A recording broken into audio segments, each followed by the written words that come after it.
नमस्कार दोस्तों, ocean network में आपका स्वागत है। आज 30 जुलाई को हम बात कर रहे हैं। आज 31 जुलाई को बात कर रहे हैं और कल प्रधानमंत्री नरेंद्र मोदी पुणे पहुंच रहे हैं और पुणे में उनको तिलक सम्मान दिया जाएगा। ये बहुत प्रतिष्ठित पुरस्कार है और मजेदार बात ये है कि कार्यक्रम की अध्यक्षता शरद पवार करेंगे। मोदी के दाएं-बाएं चीफ मिनिस्टर एकनाथ शिंदे, हो सकता है गवर्नर साहब भी, और दोनों deputy chief minister Devendra Fadnavis और अजित पवार भी आपको दिखाई देंगे।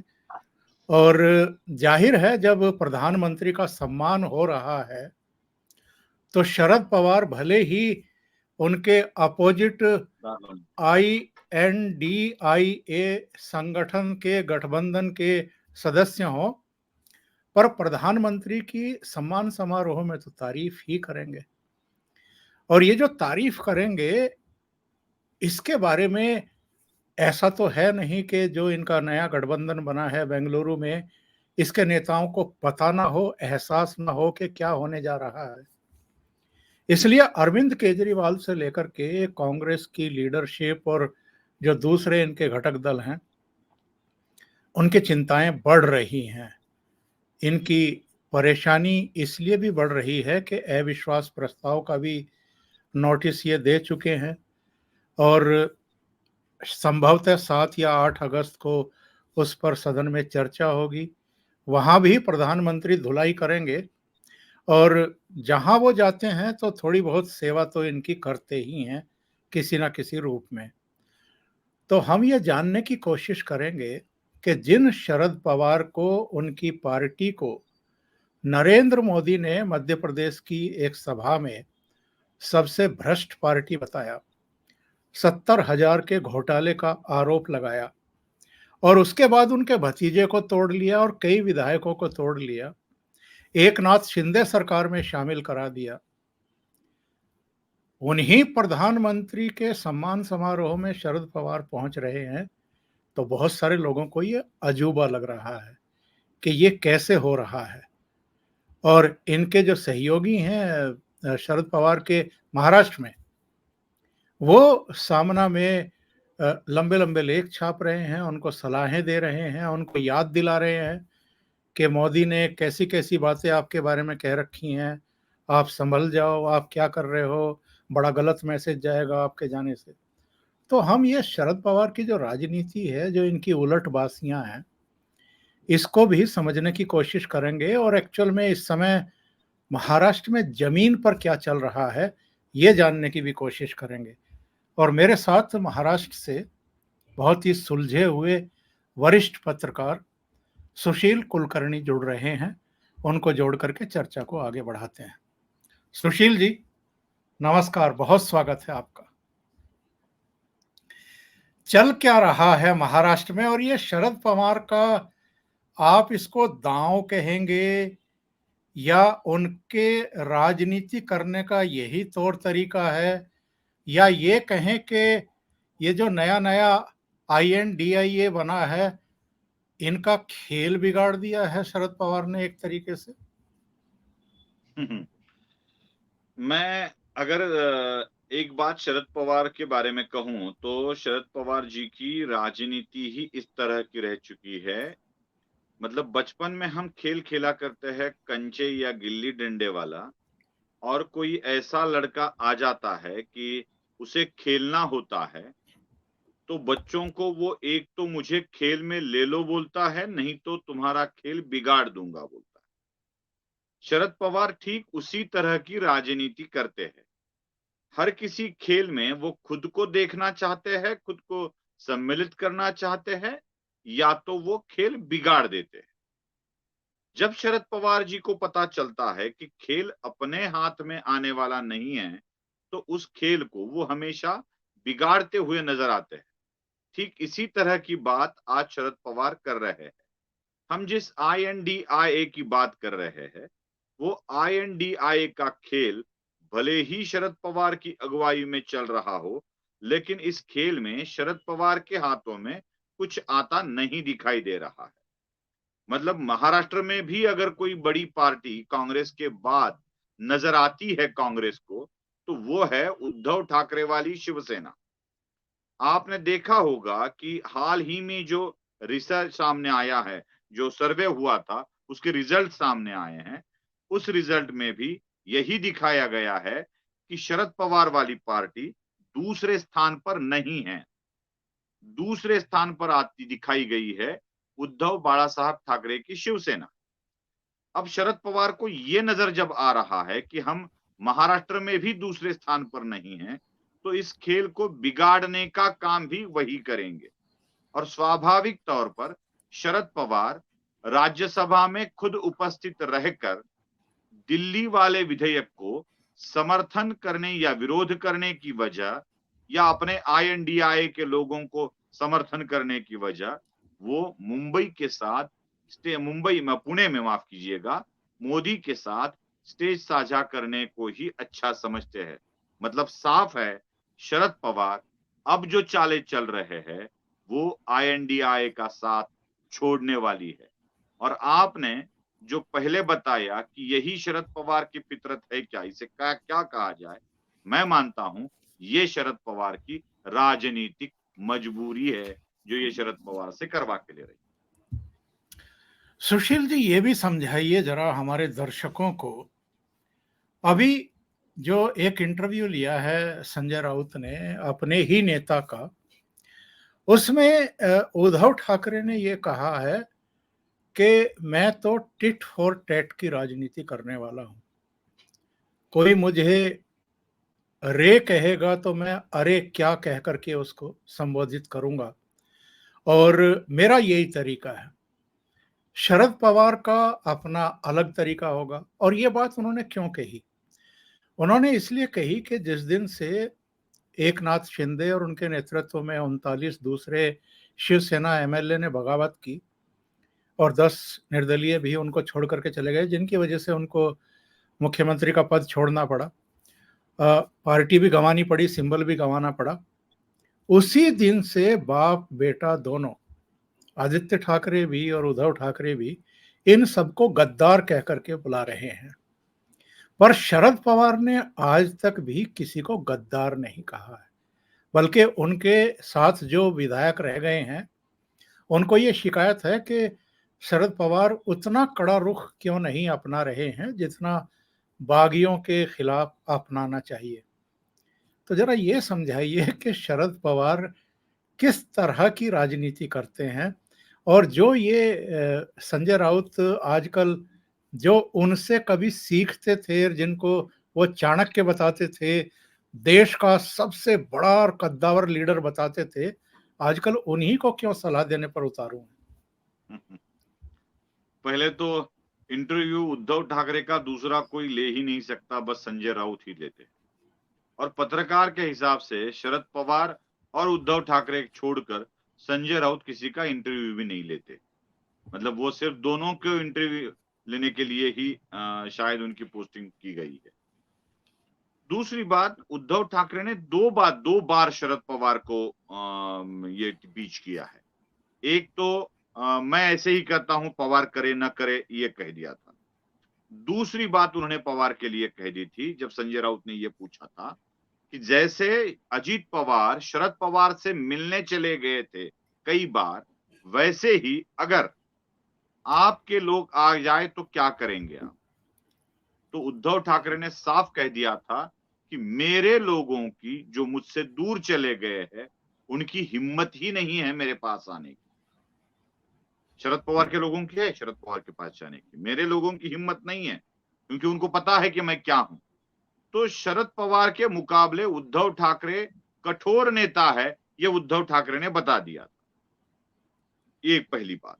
दूसरी बात, संजय राउत ने खुद होके शरद पवार को एक सलाह दी है आज ही, और वो सलाह ये है कि शरद पवार मोदी के साथ कार्यक्रम में न जाए, बल्कि राज्यसभा में उपस्थित रहकर दिल्ली वाले विधेयक में साथ दे आम आदमी पार्टी का, साथ दे आईएनडीआई का।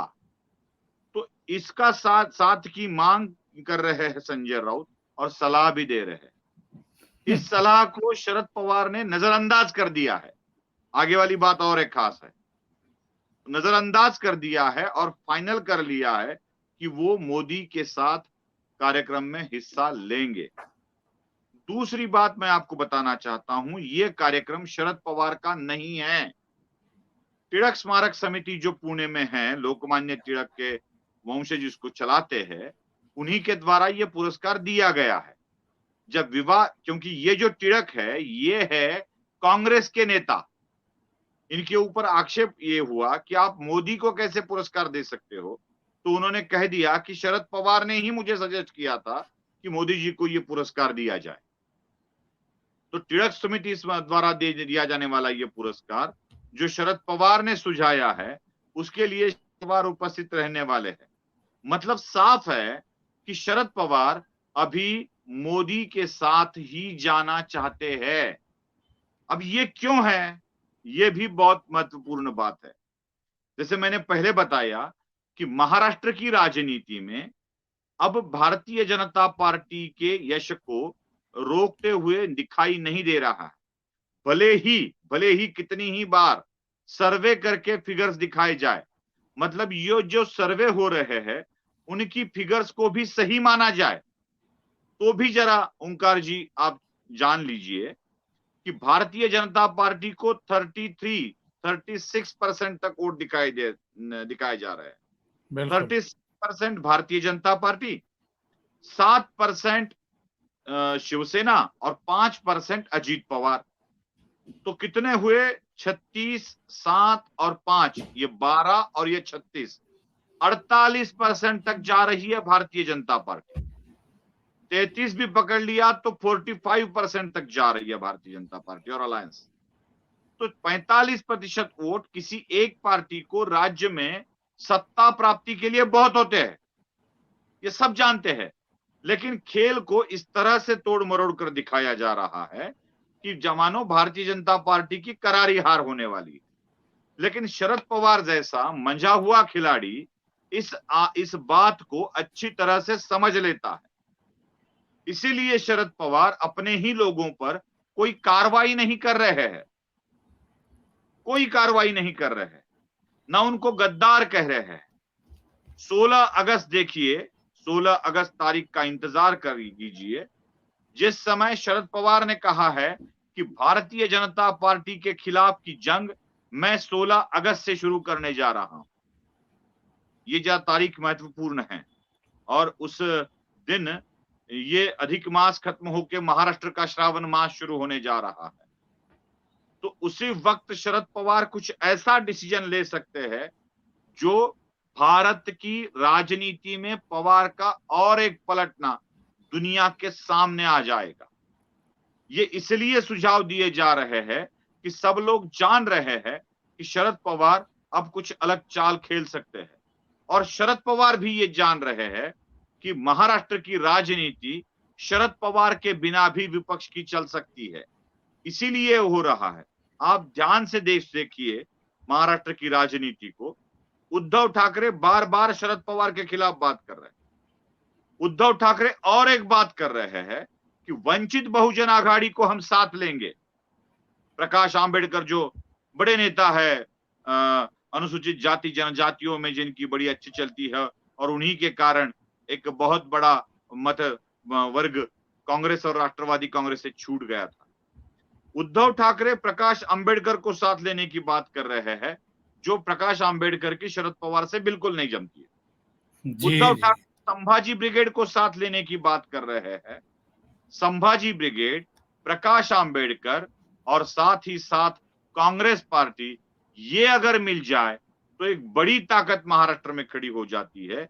और शरद पवार को यह पता है कि जब ये ताकत इकट्ठा हो जाएगी तो अपनी जरूरत नहीं बचेगी। जिस खेल में शरद पवार को ही दुय्यम स्थान लेके खेलना पड़ेगा, वो खेल खेलना शरद पवार कभी भी पसंद नहीं करते हैं। इसलिए उन्हीं के खेल को बिगाड़ने का काम शरद पवार महाराष्ट्र में कर सकते हैं, और शायद शरद पवार यही खेल खेलने जा रहे हैं। ओंकार जी। सुशील जी, एक बात और समझाइए, आपने बड़ा अच्छा पॉइंट उठा दिया है।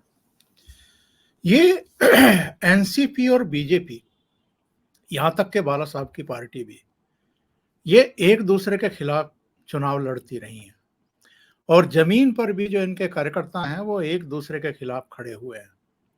कहा यह जा रहा है कि भले ही अजित पवार बीजेपी के साथ आ गए हों, डिप्टी चीफ मिनिस्टर बन गए हों, उनके कुछ सहयोगी मंत्री बन गए हों, लेकिन जब चुनाव होंगे तो जो एनसीपी का कमिटेड वोटर है वो इनके साथ नहीं आएगा, वो शरद पवार के साथ रहना पसंद करेगा।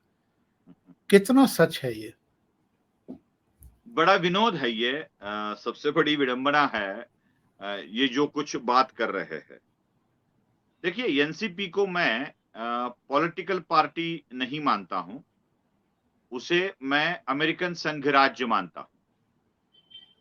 मतलब जैसे अलग अलग स्टेट अमेरिकन संघ राज्य में एकत्रित हुए और उन्होंने अपनी सुविधा के लिए एक यूनाइटेड स्टेट बना लिया, जो परराष्ट्र व्यवहार, वित्तीय व्यवस्था और संरक्षण व्यवस्था को लेकर काम करता है। मतलब कोई भी घटक राज्य अमेरिकन संघ राज्य के जुड़ा हुआ तो है, लेकिन उसका उसका हिस्सा नहीं। राष्ट्रवादी कांग्रेस पार्टी के सारे नेता ऐसे ही अमेरिकन संघ राज्य से जुड़े उस घटक राज्य की तरह है। किसी एक का नाम ले लीजिए, अजित पवार खुद एक साम्राज्य है, छगन भुजबल खुद एक साम्राज्य है, हसन मुशर्रफ अपने चुनाव क्षेत्र से चुनकर आते ही है। ये ऐसे नेता है जिनको ना चुन के आने के लिए किसी पार्टी की, किसी झंडे की या किसी नेता की आवश्यकता है। ऐसे नेताओं ने एक होकर पार्टी इसलिए बनाई है कि राज्य की सत्ता हाथ में लेते वक्त एक बड़ा हिस्सा अपने हाथ आ जाए। शरद पवार जैसा नेता, शरद पवार की पार्टी का झंडा और शरद पवार की पार्टी का नाम, चुनाव चिन्ह, यह लेकर ये सब अपनी अपनी राजनीति मुंबई में चलाते हैं। उनके चुनाव क्षेत्र में राजनीति चलाने के लिए उन्हें इस चीज की कोई जरूरत नहीं है। ये वाला जो वर्ग आपके सामने है, उनको किसी भी वोट बैंक की शरद पवार की आवश्यकता नहीं है। तो ये दावा करना कि एनसीपी का अपना अपना एक वोट बैंक है, ये बिल्कुल गलत होगा। हाँ, एक बात है, पिछड़े वर्ग से कुछ लोग एनसीपी के साथ है, क्योंकि शरद पवार शाहू, फुले, आंबेडकर यह नाम निकाल कर चलते हैं। थोड़ा सा मुस्लिम समुदाय से एक वर्ग शरद पवार के साथ है, क्योंकि शरद पवार धर्मनिरपेक्षता की बात करते हैं। लेकिन पिछले चुनाव में हमने देखा, जैसे ही एआईएमआईएम का प्रवेश हुआ, वैसे ही मुस्लिम मतदाता कांग्रेस और एनसीपी से छूटकर बाहर निकल गए। जिनकी 4 सीटें चुनकर आती है ओंकार जी लोकसभा में, क्या उनका एक वोट बैंक होता है? 40-45 विधायक चुनकर आते हैं, वो अपने दम पर आते हैं, क्या उनकी वोट बैंक होती है? इनकी जो एनसीपी की वोट बैंक है, ये लोगों के वोट है, उन्हीं के जो चुनाव क्षेत्र से अपने अपने चुनकर आते हैं और उन्हीं के दम पर एनसीपी चलती है। तो ये कहना बिल्कुल गलत होगा कि एनसीपी का एक कमिटेड वोटर जो इन विधायकों के साथ नहीं जाएगा। अगर कोई सर्वेक्षण करना ही है तो एकनाथ शिंदे के 40 विधायक और एनसीपी के 30 विधायक, इन 70 विधानसभा क्षेत्रों में यह सर्वेक्षण करना होगा, जिससे सच सामने आ जाए। आप 288 का सर्वेक्षण करके 70 का नसीब तय करते हो, यह बिल्कुल गलत होगा ओंकार। और ये जो कहा जा रहा है सर्वे के आधार पर के एकनाथ शिंदे भी जमीन पर दिखाई नहीं दे रहे हैं, जमीन पर अभी भी उद्धव ठाकरे ही दिखाई दे रहे हैं। बिल्कुल सही है। ये बात थोड़ी सी मैं जरा ठीक ढंग से समझाता हूं, मतलब कुछ आंकड़ों के साथ, इसीलिए मैं अपने मोबाइल में जी। देख रहा हूं कि कुछ बातें ऐसी है कि जो आंकड़ों के साथ या कुछ नए विषय के साथ आपको बतानी। जी। मुंबई जैसा शहर जहां पे उद्धव ठाकरे का एक बड़ा प्रभाव हमें दिखता है और कहा जाता है कि एकनाथ शिंदे, कहा जा रहा है कि एकनाथ शिंदे इतने जमीन पर नहीं दिखाई दे रहे। सबसे पहली बात, उद्धव ठाकरे भी जिस पर गौर करते हैं, जो बड़े हुए हैं वो निकल गए हैं और जिन्होंने बड़ा किया है वो मेरे साथ है, ऐसा उद्धव ठाकरे हमेशा बोलते हैं। ओंकार जी सभी जानते हैं कि जितने नेता लोगों से जुड़े होते हैं, उतने ही लोग भी अपने नेता से जुड़े होते हैं। क्या आप ये मानते हैं कि एक-एक करके नेता एकनाथ शिंदे के साथ जुड़ रहे हैं? क्या हाल ही में जो विधानसभा की उपसभापति नीलम गोरे जो एकनाथ शिंदे के साथ चली गई, क्या वो बड़ी अच्छी नेता नहीं है? क्या नीलम गोरे अकेली चली गए हैं, उनके कार्यकर्ता साथ में नहीं गए हैं? एक विधायक अभी मनीषा कायंदे नाम की जो एकनाथ शिंदे के साथ फिर से एक बार और एक विधायक जुड़ गई है। क्या वह नेता नहीं है? क्या उनके साथ लोग नहीं होंगे? तृष्णा विश्वासराव, शिशिर शिंदे, ये और कुछ नाम हैं जो एकनाथ शिंदे से जुड़ चुके हैं। शिशिर शिंदे तो एक बड़ा नाम है शिवसेना का। क्यों उद्धव ठाकरे से हटकर बाकी छोड़ दीजिए, बाकी बाकी छोड़ दीजिए। अभी-अभी जो राहुल कनाल नाम का एक व्यक्ति जुड़ चुका है एकनाथ शिंदे के साथ, उसके बारे में क्या कहेंगे? राहुल कनाल जो आदित्य की सारी चीजें आगे पीछे वाली सारी की सारी देखता था, वह व्यक्ति एकनाथ शिंदे के साथ क्यों चला गया? एक-एक करके लोग एकनाथ शिंदे से जुड़ते जा रहे हैं। क्या एकनाथ शिंदे जमीन पर नहीं है, इसका यह प्रतीक है? बस यही बात दर्शाने के लिए, यही बात दिखाने के लिए कुछ अफवाहें फैलाई जा रही। जी, उनमें से जी। उनमें से एक अजीत पवार मुख्यमंत्री बनेंगे। तो अजीत पवार मुख्यमंत्री बनने की अफवाह इसलिए फैलाई जा रही है ताकि अजीत पवार के साथ जो एनसीपी से लोग आए हैं, उनका ढाढ़स बंधा रहे, वो टिक कर रहे। दूसरा, कांग्रेस ये अफवाह फैला रही है कि ये सरकार गिरने वाली है। ये इसलिए कि कांग्रेस में अभी जो फूट आगे होने वाली है, वो ना हो। एकनाथ शिंदे का मुख्यमंत्री पद जा रहा है, ये इसलिए अफवाह फैलाई जा रही है कि जो भी कुछ और शिवसेना उद्धव बाला साहब ठाकरे से लोग जाएंगे, ये बाहर ना हो। जमीनी हकीकत को देखा जाए तो सर्वे के अनुसार, सर्वे तो बहुत सारे उद्धव ठाकरे मुख्यमंत्री थे तब भी किए गए थे। उन सर्वे में बताया गया था कि उद्धव ठाकरे भारत के सबसे प्रभावशाली मुख्यमंत्री है। भारत के नहीं, विश्व के प्रभावशाली मुख्यमंत्री है। पूरे ब्रह्मांड के प्रभावशाली मुख्यमंत्री है। लेकिन क्या थे? उनका प्रभाव इतना था कि शरद पवार ने तक उनकी इज्जत निकाल डाली। अपने पूरे कार्यकाल में 2 ही बार मंत्रालय में गए ऐसा कह डाला, लिख डाला अपनी किताब में और शरद पवार ने ही निकाल डाली। ये सर्वे बिल्कुल अफवाहें हैं, अपनी-अपनी पार्टी को बरकरार रखने के लिए और लोग ज़्यादा न फूटे और लोग ज़्यादा न बाहर जाए, यही दिखाने की कोशिश हो रही है और यही कोशिश और कई बार देखने को मिलेगी ओंकार जी। सुशील जी, 2 घटनाएँ।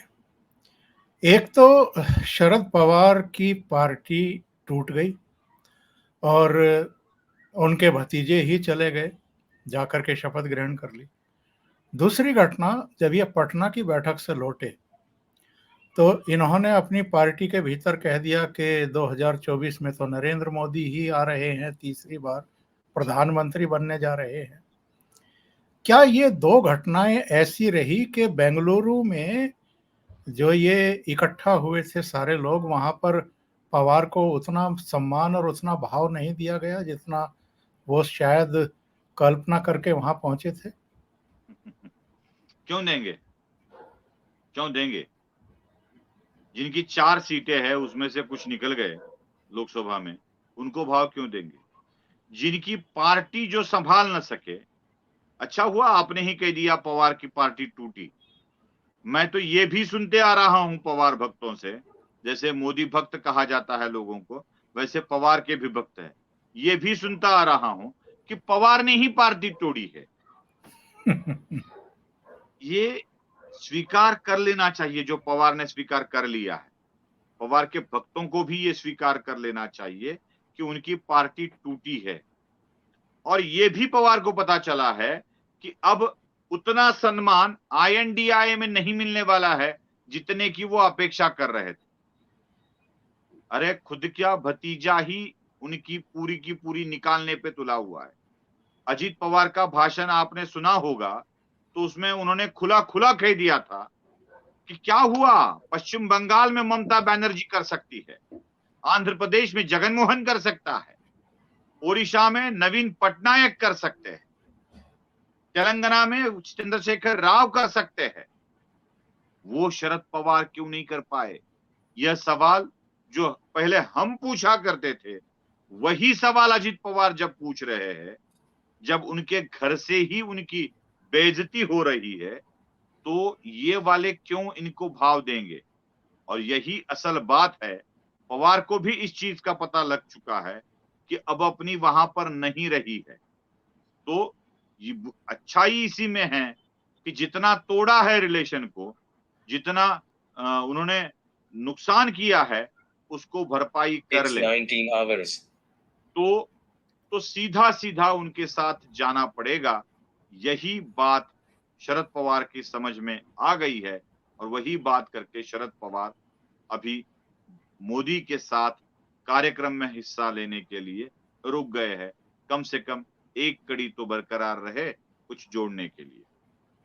सुशील जी, आखिर में ये जानना चाहूंगा, जैसा आपने कहा है कि शरद पवार पुणे जा रहे हैं और मोदी के सम्मान समारोह में शामिल होंगे। इसके बावजूद कि मोदी और शाह ने और देवेंद्र फडणवीस ने मिलकर के एक तरीके से उनको उनकी जगह दिखा दी है, उनकी पार्टी तोड़ दी, उनका भतीजा तोड़ दिया, इसके बावजूद वो प्रधानमंत्री के कार्यक्रम में जा रहे हैं। दूसरे, उनका भतीजा जो उनको दगा दे करके एक तरीके से बगावत करके निकला है, जब उनकी चाची के हाथ का ऑपरेशन होता है तो वो सिल्वर ओक पहुंच जाते हैं उनकी कुशल क्षेम पूछने के लिए। चाचा भी वहाँ होते हैं, बहन भी होती है, और एक बार नहीं, 2 बार 3 बार वो शरद पवार से जाकर के मिलते हैं, उनके पैर छूते हैं, उनसे माफ़ी मांगते हैं, कहते हैं कि भाई आप पार्टी को एकजुट रखने में मदद करिए, यानी आप भी हमारे साथ बने रहिए, ये 2 पार्टियों को विभक्त मत करिए। मतलब ये एक तरीके का राजनीतिक मतभेद होते हुए भी शिष्टाचार दिखाई देता है।